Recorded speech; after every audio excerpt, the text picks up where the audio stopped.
할렐루야. 우리 수요 말씀의 자리에 함께 하시는 모든 분들께 하나님의 놀라운 은혜의 말씀이 우리 이 저녁에 함께 하기를 간절히 소망합니다. 비록 각 가정에서 우리가 함께 예배하고 있지만 주님의 말씀은 살아서 생명력 있게 전달되어 줄 줄 믿습니다. 이제 그 믿음과 기대로 우리의 마음의 고백을 담아 주님께 찬양 드리며 나아가겠습니다.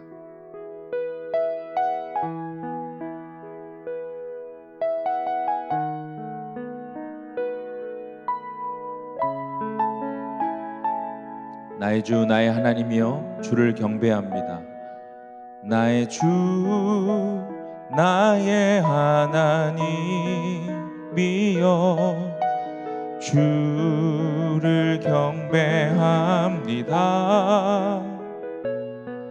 주 사랑하는 나의 마음을 주께서 아시나이다. 한 번 더 이렇게 고백합니다. 나의 주 나의 하나님이여 주를 경배합니다. 주 사랑하는 나의 마음을 주께서 아시나이다. 깨트리로캄 내게 없으며 주께 드릴 향유 없지만 하나님 형상대로 날 빚으사 새 영을 내게 부어 주소서. 나의 주 나의 하나님이여 주를 경배합니다. 주 사랑하는 나의 마음을 주께서 아시나이다. 고통 속에 방황하는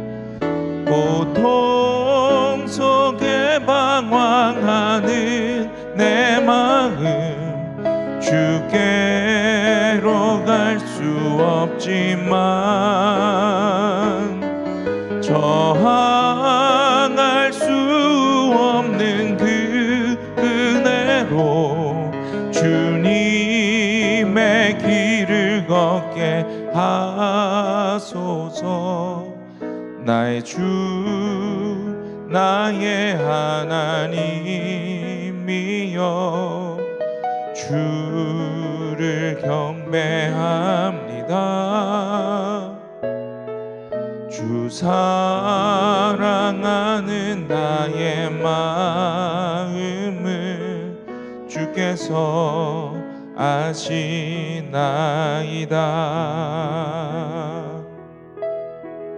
이곳에 생명샘 솟아나 이곳에 생명샘 솟아나 눈물 골짝 지나갈 때에 먼잖아 열매 맺히고 웃음소리 넘쳐나리라. 꽃들도 구름도 바람도 넓은 바다도 찬양하라 찬양하라 예수를. 하늘을 울리며 노래해 나의 영혼아 은혜의 주 은혜의 주 은혜의 주.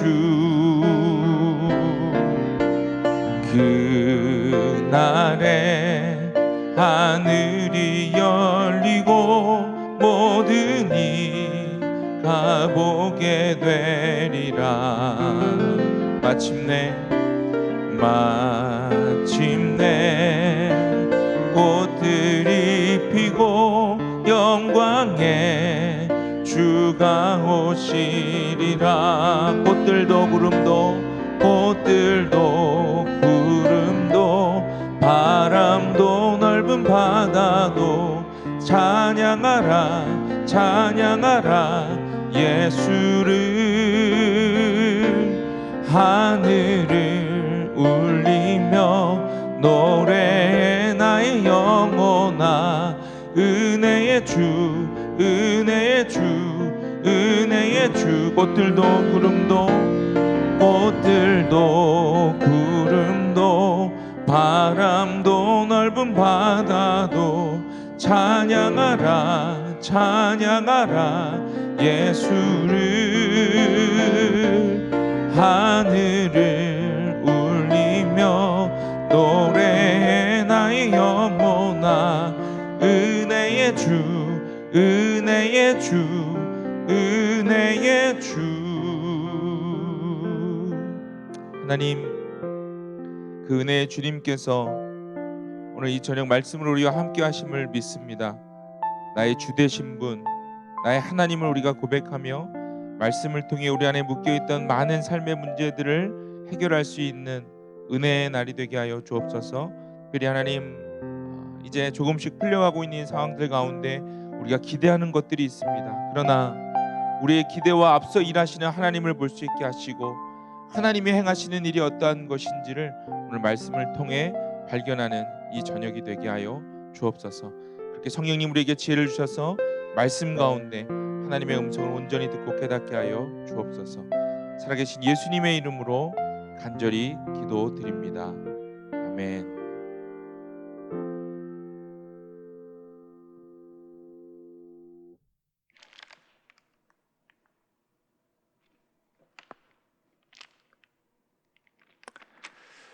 함께 말씀 묵상하는 귀한 저녁입니다. 이 어려운 시기일수록 세상으로부터 참 많은 대안이 제시되고 또 그것으로 인해 때로는 우리 마음이 요동하게 되죠.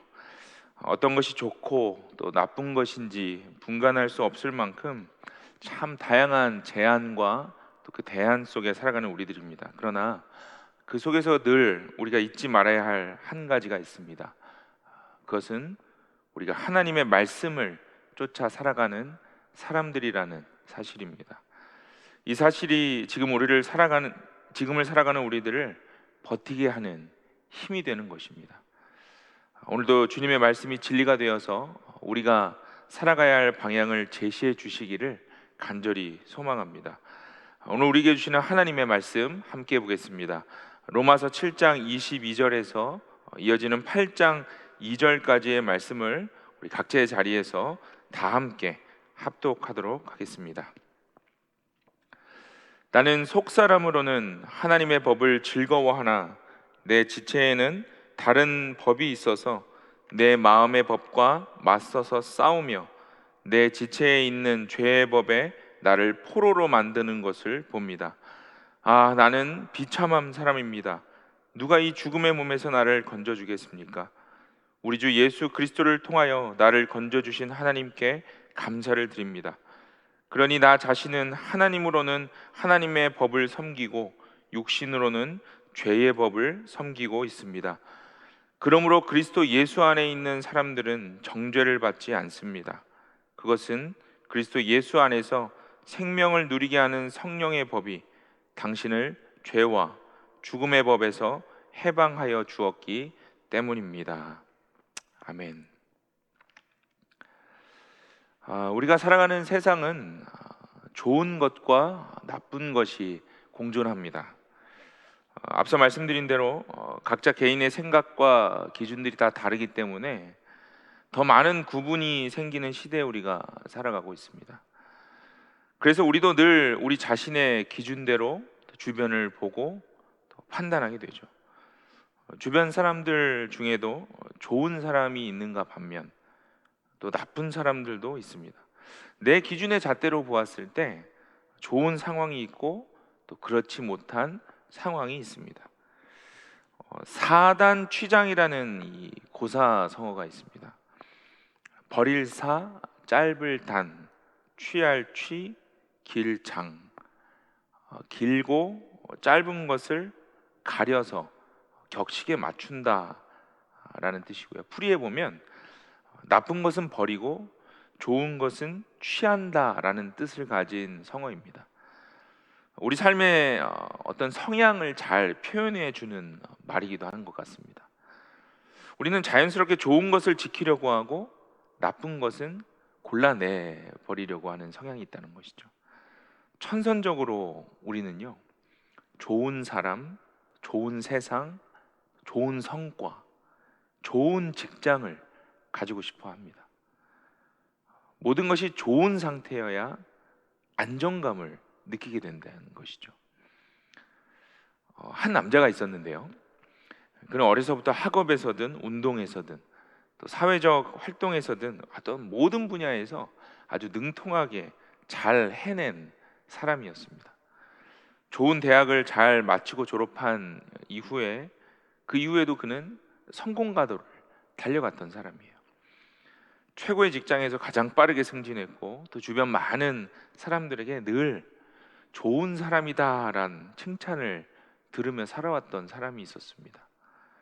신앙생활도 잘했는데 워낙 교회 안에서도 인기가 많다 보니 교회에서 좋은 자매를 만나서 결혼에도 성공을 했습니다. 결혼 후 자녀를 낳고 자신이 꿈꿔왔던 완벽한 그 가정을 만들어서 살아가고 있었어요. 그런데요, 어느 날부턴가 일이 잘 풀리지 않기 시작하는 거예요. 이게 물거품처럼 커져서 법정 소송에 걸리게 되고 또 주변에 그토록 자신을 칭찬하고 동경했던 그 사람들이 하나하나 자신을 떠나가는 경험을 합니다. 그 짧은 시간 동안 이 사람이요, 이 남자가 그동안 이루어 놓았던 모든 것을 한순간에 잃어버리고 말아요. 마치 성경의 욥과 같은 상황이 된 것이죠. 이 좌절감과 고통을 이겨내지 못한 그가 결국 마지막에 선택한 것이 자살을 시도하는 거였습니다. 여러분, 제가 말씀드린 이 짧은 이야기가 실제 이 한국 신문 기사에 보도되었던 내용이에요. 인터뷰가 있었던 장면을 제가 좀 찾아봤어요. 자살 시도 이후에 이 남자가 다행히 치료가 돼서 병원에 입원해서 계속해서 정신적인 치료도 받고 치료를 받게 됐는데, 이 치료 기간 동안 주변에 가까운 친구들, 교회 어떤 동료들, 이 사람들이 병문안을 계속 오는 거예요. 그런데도 이후에 이 사람이 다른 사람들을 만나지 않으려고 했다고 합니다. 왜 그랬을까요? 예전에 자신이 보여주었던 그 성공한 사람의 모습을 이제는 잃어버렸다라고 생각했기 때문이에요. 여러분, 이 사람의 문제가 무엇일까요? 실패를 딛고 다시 일어서지 못한 것이 문제였을까요? 아닙니다. 실제적인 문제는 따로 있었어요. 그것은 자신의 실패나 상실감을 잘 다루지 못했다는 것입니다. 그것이 그의 이후의 삶에 있어서 가장 큰 문제가 되었어요. 자신이 계획한 어떤 이상적인 모습이 조금이라도 잘못되어지면 성공하는 것에 더 집착했고, 그것으로 인해서 자신의 감정을 덮으면서 살아왔기 때문에 이 남자는요, 실패라는 것, 그 어려움을 인정하거나 받아들이지 못했던 거예요. 더 좋은 것, 남들이 인정해 줄 만한 것을 계속 만들어내면서 정작 자신 안에 있는 나쁜 것들, 그 문제들을 인지하지 못하고 덮어버리려고 했던 것, 이것이 이 남자에게서 해결되어져야 할 가장 큰 문제였습니다. 제가 말씀드린 이 말은요, 실제 이 남자가 인터뷰를 하면서 스스로 고백했던 내용이에요. 그동안 자신의 가장 큰 약점은 자기 자신 안에 있는 약한 부분들, 실패 영역을 그냥 무시하고 넘어갔다라는 것을 고백을 했어요. 그렇게 해야 완벽한 인생이 될 것이라고 착각했었다라고 이야기하더라는 거죠. 그래서 결국 본인이 감당할 수 없는 그 어려움이 왔을 때 순식간에 무너질 수밖에 없었다라고 그 인터뷰에서 이야기하더라고요. 오늘 성경의 본문은요, 위대한 사도 바울의 고백입니다. 어쩌면 성경 전체에서 가장 인간적인 고백이 아닐까 생각합니다. 신약 성경에서 가장 많은 비중을 차지하고 있는 이 바울이 자신의 문제점을 가장 솔직하게 고백한 장면이 바로 로마서 7장의 말씀이에요. 그럼 오늘 본문에서 자신에게 두 가지의 모습이 있다라고 소개를 했어요. 쉽게 말하면 겉과 속이 다른 지금의 내 모습 때문에 괴롭다라는 바울의 솔직한 표현입니다. 우리도 이와 같은 자아를 가지고 살아가고 있습니다. 우리는 본성적으로 좋은 것과 나쁜 것을 구분하면서 살아간다는 거예요. 앞에서 소개드린 이 한 남자처럼 좋은 것, 이상적인 것을 추구하면서 살아가기 때문에 나쁜 것은 자연스럽게 멀리하고 거부해 버릴 때가 있다는 것이죠. 자신에게 필요한 것을 얻기 위해서 현실을 이분화시켜 버릴 때도 있습니다.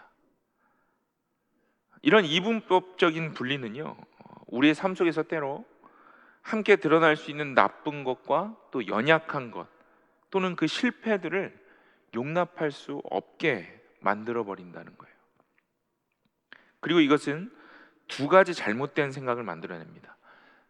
실패하면 잘못되었다라고 여기는 것과 성공하면 잘된 것이라고 판단하는 이분법적인 생각이죠.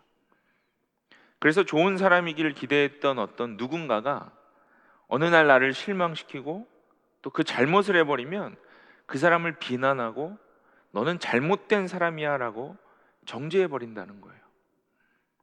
좀 이 정죄라는 표현이 좀 강하다고 생각하실 수 있겠지만 좀 생각해 보세요. 우리 일상에서 남을 판단할 때 우리의 태도를 좀 생각해 본다면 성경은요, 우리가 이웃을 사랑하지 못하고 자신의 기준으로 판단하는 그 태도를 정죄라고 표현했습니다. 우리가 속한 공동체도 이러한 맥락으로 판단할 때가 있어요. 우리 기대에 못 미치는 교회나 또는 직업, 공동체의 사람들은요, 때로 우리가 평가절하해 버릴 때가 있다는 것이죠. 그래서 자꾸 새로운 것을 찾아 옮기려고 합니다. 그러나 새로운 곳에 가도 여전히 불완전하고 실망스러운 상황은 있습니다. 왜 그럴까요? 내 기준은 여전히 내 안에 남아있기 때문이에요. 여러분, 우리가 모든 상황을 무조건 내 기준에서 좋게만 보거나 나쁘게 보는 이 이분법적인 모습이 남아있을 때 우린 사람들과 또 주변 공동체 안에서 지속적인 관계 맺는 것이 어려워질 수 있다는 거예요. 오늘 본문을 통해 바울이 우리에게 말하고 싶은 것이 바로 이 부분입니다.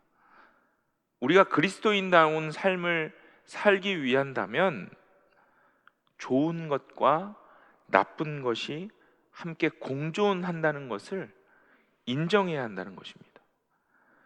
나의 기준이나 세상적인 통념이 아닌 이 두 모습 전체가 모두 존재한다는 것 자체를 인정할 수 있어야 한다는 거예요. 물론 쉽지 않은 일이죠. 위에서 말씀드린 대로 우리는 늘 좋은 쪽으로 가려는 성향이 아주 다분하기 때문이에요. 그래서 오늘 말씀이 저는 중요하다고 생각합니다. 오늘 말씀이 이 두 가지의 모습을 인정할 수 있는 방법을 설명해 주기 때문이에요. 오늘 본문에서도요, 바울이 이것을 고민하는 것이죠. 원하는 것은 따로 있는데 현실은 그렇지 않아서 고통스럽다는 거예요. 현실과 다른 자신의 이 두 가지 모습을 인정하는 것이 쉽지 않다는 것을 지금 고백하고 있습니다. 그럼 먼저 오늘 바울이 고민하는 것이 무엇인가를 먼저 살펴보고 그것을 해결할 수 있는 방법을 말씀을 통해서 이후에 들여다보도록 하겠습니다. 본문에서 바울이 고민하는 것이 무엇일까요? 짧게 정리해 보면 이상과 실제가 다르다는 거예요. 그것을 받아들이는 것이 쉽지 않다라고 이야기하고 있죠. 여러분, 사람은 누구나 실제 자신의 모습보다 좀 더 이상적인 자아를 꿈꾸면서 살아갑니다. 이것이 나쁜 것은 아니죠.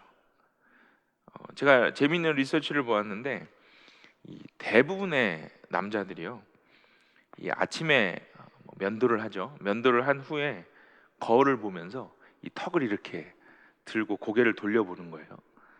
그러면서 마음속으로 이렇게 생각한다고 합니다. 아, 이 정도면 됐어. 이 정도면 훌륭하지. 이렇게 생각하는 남자가요, 놀라지 마세요, 전체의 73%가 넘는다고 합니다. 저는 이것이 나쁘다고 생각하진 않아요. 자기 자신을 인정하고 사랑하는 것, 이건 참 좋은 것입니다. 그렇게라도 생각해야 우리가 이 험한 세상을 살아낼 수 있는 거니까요. 누구나 현실보다 이상적인 자아를 꿈꿔요. 이번 해가 지나면 좀 더 나아지겠지. 이번에 정한 이 목표를 위해서 이 정도의 시간만 잘 버티면 더 좋은 삶을 살아갈 수 있겠지. 실제로 우리가 지금 팬데믹이 계속 길어지면서 기대하는 우리의 이상도 있지 않습니까? 조금만 더 버티면 되겠지. 혹시 그렇지 않더라도 또 정부에서 더 좋은 지원들을 준비해 주겠지. 그런데요, 문제는 그것이 늘 현실과는 거리가 있고 괴리가 있다라는 사실이에요. 실제로는 존재하지 않는다는 것이 우리를 슬프게 하죠. 아까 말씀드린 아무리 우리가 거울을 보면서 이 정도면 훌륭하다고 생각을 해도 다른 사람들의 동의가 없는 현실에서는 너무 힘든 거예요. 여러분, 내가 기대하는 어떤 그 이상이 커질수록 실제 세상에서 적응하는 것이 점점 더 어려워집니다. 실제 우리의 모습은 완벽하지 않기 때문이죠. 이것이 우리가 받아들여야만 하는 현실이라는 것입니다. 많은 사람들이 이것을 인정한다라고 말로는 표현하지만 행동은 그렇게 할 수가 없다는 것이 문제죠. 다른 사람들에게 자신은 문제점이 없다는 것, 그것을 보이기 위해서 덮고 애쓰며 살아가고 있어요. 이상과 현실 사이의 이 갭이 너무 크기 때문에 우리의 이상적인 그 생각들이 현실을 받아들이지 못하게 할 때가 있다는 거예요. 그래서 가끔 내가 기대했던 것이 이루어지지 않으면 분노하고 또 상대방을 향해서 때로는 정죄할 수도 있다는 것입니다. 왜 이런 아픔들이 계속 반복될까요? 바로 실제로 드러나는 상황이나 우리의 모습을 인정하거나 받아들이지 못하기 때문입니다. 이상적인 우리의 자아가 그러한 모습은 받아들일 수 없다라고 이미 결정해 버렸기 때문이죠. 여러분, 많은 그리스도인들이요, 이상과 현실의 이 분리 때문에 참 많은 갈등을 겪습니다. 그리스도인들의 문화가 더욱 그러한 것 같아요. 저는 이러한 결과를 낳게 한 이 많은 원인들 중에 하나가 교회 안에도 있다고 생각합니다. 한국 교회의 어떤 변하지 않는 문화 안에 있다고 생각을 해요. 교회가요, 그동안 너무 지나치게 높은 이상을 강조했어요. 사람들이 예수님을 찾는 가장 큰 이유는 그런 이상을 실현할 수 없기 때문이고 그 약함 때문인데, 가끔 교회조차도요, 불가능한 믿음을 요구하고 강조할 때가 있다는 것이죠. 오늘 본문에서 바울도 이것을 고민하고 있습니다. 원하는 것은 따로 있는데 현실은 그렇지 않아서 고통스럽다는 거예요. 나는 하나님을 이만큼 따라가고 싶은데 나의 현실과 나의 믿음의 지금 이 상황은 그렇지 못하다는 것이죠. 자신도 본능적으로 이상적인 것을 쫓아서 아주 열심히 살았는데 마음 한켠에 또 다른 죄된 그 부분이 자신을 사로잡아서 지금 서로 싸우게 하고 있다는 거예요. 결국 바울의 마지막 고백을 보세요. 오늘 본문 24절인데요, 제가 24절을 개역개정 버전으로 한번 읽어드리겠습니다. 24절입니다. 오호라, 나는 곤고한 사람이로다. 이 사망의 몸에서 누가 나를 건져내랴. 여러분, 이것은 그리스도인으로서 우리 역시 매일매일 고백하는 고백이기도 합니다. 어쩌면 그리스도인이기 때문에 고민하며 또 고백할 수 있는 특권이기도 하죠. 그렇다면 여러분, 어떻게 해야 할 것인가가 중요하겠네요. 이런 공고한 상태, 또 현실과 이 상사에서 늘 대립하고 있는 우리의 이 마음을 어떻게 다스릴 수 있는가? 오늘 바울이요, 본문을 통해 그 해답을 우리에게 주고 있습니다. 그것은 가장 먼저 자신의 현실을 받아들이라는 거예요. 25절 말씀 보시면 25절에 바울은요, 그런 자신의 모습을 하나님 앞에서 감사하고 있습니다. 나는 원래 그런 사람이라는 것을 인정하고 받아들이는 것에 대해서 바울이 지금 감사하고 있어요. 가장 먼저 우리는 우리 자신의 그 모습을 그대로 인정하고 받아들일 줄 알아야 합니다. 난 원래 이런 놈이야, 이렇게 생각하라는 것이 아니죠. 그럴 수 있어, 난 그럴 수 있다라고 자기 자신에게 어떤 영적인 여유를 줄 수 있어야 한다는 말입니다. 다시 말하면 너무 지나치게 완벽함을 추구할 필요는 없다라는 거예요. 여러분, 성경 전체가요, 서로 다른 두 주제를 계속 거듭해서 가르치고 있습니다. 하나는요, 우리가 하나님의 형상으로 지음받았으며 놀라운 가치를 지닌 존재라는 거예요. 그러나 다른 하나는 우리가 죄악으로 가득 찬 깨어진 존재라는 것입니다. 구약에 등장한 이스라엘 백성만 봐도 그렇죠. 이상적인 모습과 실제적인 모습이 성경 전체를 통해서 늘 함께 그려져 있어요. 대립하고 있어요. 그렇기 때문에 가장 먼저 자신의 이 두 가지 모습을 인정하고 받아들일 수 있어야 한다고 성경이 가르치고 있는 것입니다. 이것이 가장 중요한 첫 번째 해결 방법일 것입니다. 그러나 한 가지 기억할 것이 있죠. 그 두 가지의 모습은 결국 하나님과의 관계 안에서, 또 사람들과의 관계 안에서 은혜를 나눔으로 화합할 수 있다는 것입니다. 어떤 인정하는 것만으로 끝나는 것이 아니라 하나님이 주시는 그 은혜 안에서 인정해야 한다는 것이에요. 그냥 나 스스로 괜찮아, 잘했어가 아니라 하나님과 깊이 교제하며 그 주시는 은혜 안에서 우리가 깨닫고, 주님, 내가 이 상태도 괜찮군요, 하나님 그렇게 말씀해 주시는군요 라고 인정할 수 있어야 한다는 것입니다. 저와 여러분 안에 이러한 인정과 용납이 있기를 간절히 소망합니다.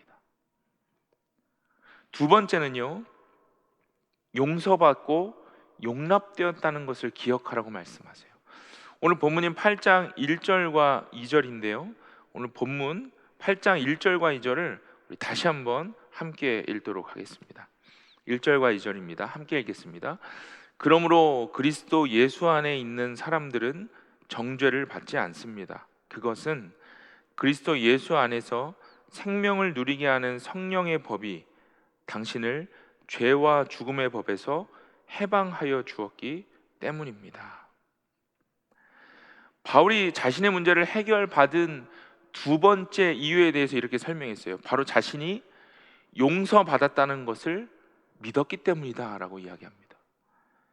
예수 안에서 자신의 죄에 대한 부분을 용서받고 용납받았다는 것을 깨닫게 될 때 자유할 수 있었다라고 고백하고 있어요. 여러분, 이것이 복음의 단순한 진리입니다. 오직 은혜가 우리를 자유롭게 한다. 우리의 나쁜 면에 대해서 더 이상 정죄할 수 없다, 그렇게 하나님 말씀하셨다는 거예요. 그것이 되었을 때 비로소 성령님을 따라서 살아갈 수 있게 되는 것입니다. 그리고 우리가 고민하는 그 악순환에서 벗어날 수 있게 된다고 말씀하세요. 전에 상담책을 읽다가 이런 부분을 제가 읽었던 기억이 있어요. 이 성중독증에 걸린 사람이 매일매일 죄책감과 계속 이어지니까 우울감에 시달리게 됐어요. 어떤 이성적인 것, 이성이 없이는 살아갈 수 없는 사람이었기 때문에 교제가 잘 이루어지지 않을 때는 때로는 사창가나 또 음란 사이트에 빠져서 헤어나오지를 못했다는 거예요. 그러면서 더 많은 죄책감에 사로잡혀서 우울증까지 왔다는 것이죠. 이 사람들이 자신을 받아들이지 못할 거다라는 그 죄책감 때문에 계속 그 악순환을 끊어내지 못한 거예요.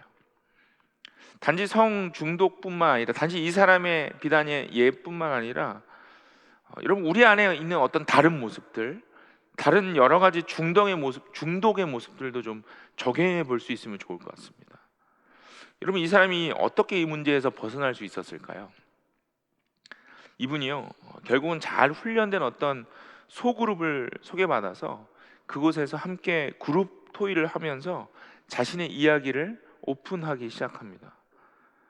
그런데요 놀라운 것은 어떤 사람도 그것에 대해서 정죄하지 않았어요. 그리고 가르치지도 않았다는 거예요. 자신의 그 나쁜 면에 대해서 누구도 놀라지 않고 여전히 자신이 회복될 수 있고 사랑받을 수 있는 존재라고 다들 격려해 주기 시작하는 거예요. 물론 처음에는 그런 사랑과 용납을 받아들이기 쉽지 않았다고 합니다.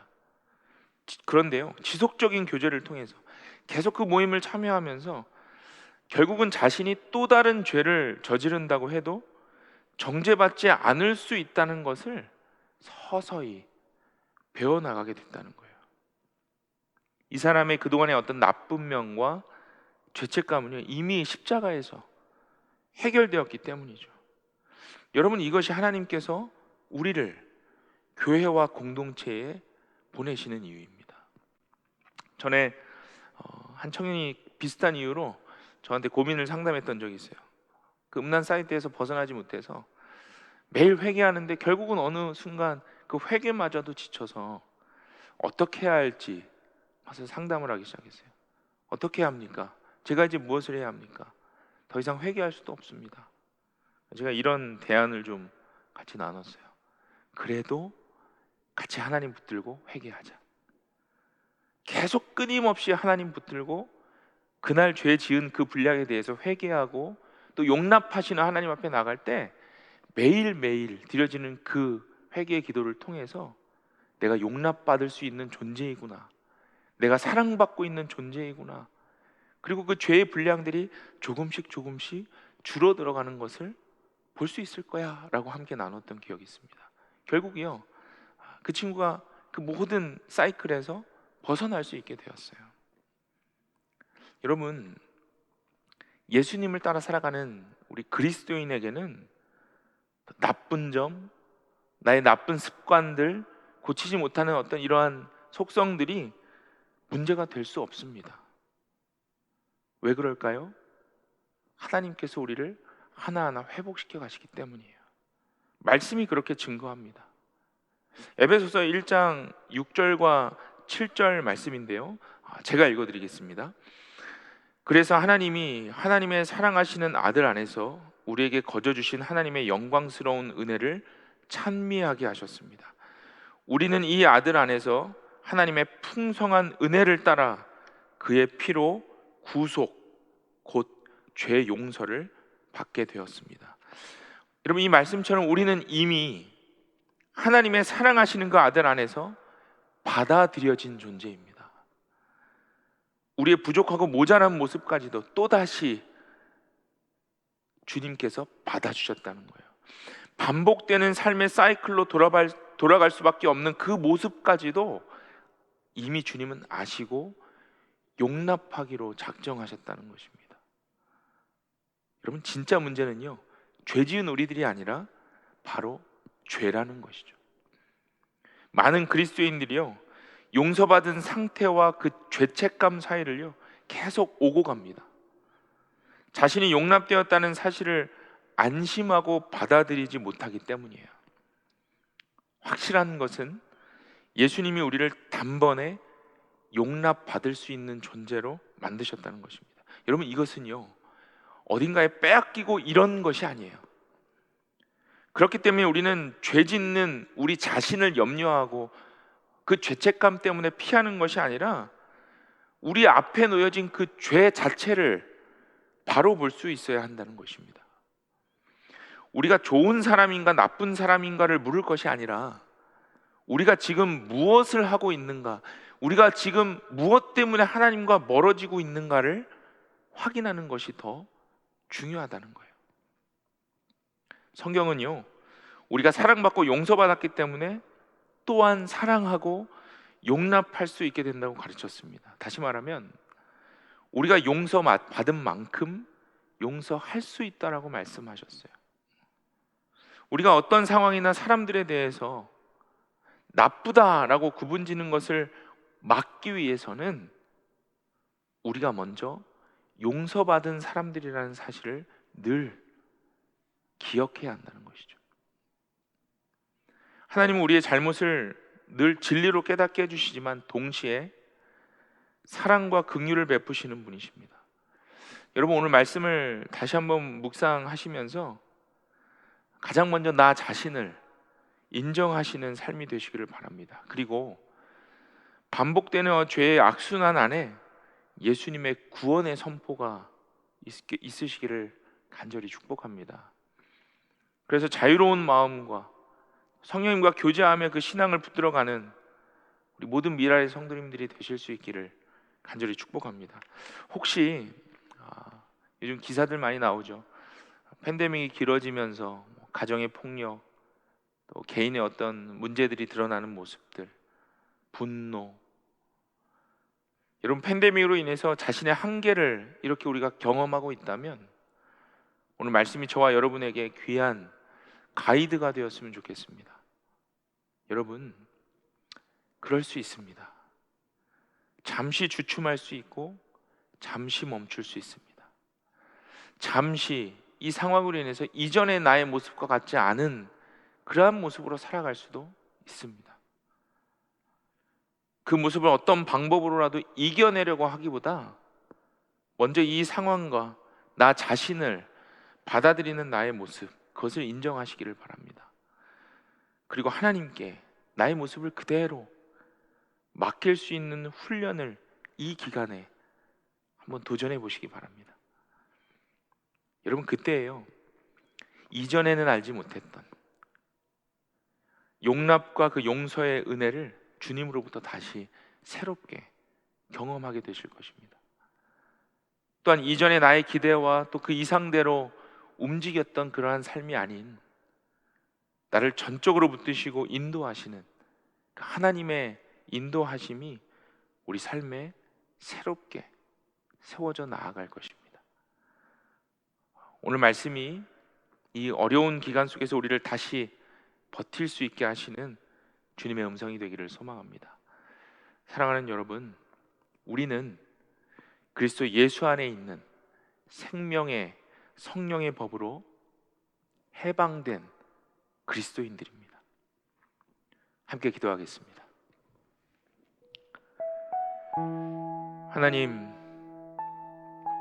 우리를 그리스도 예수 안에 있는 그 생명의 성령의 법으로 죄와 사망의 법에서 해방하여 주시니 감사합니다.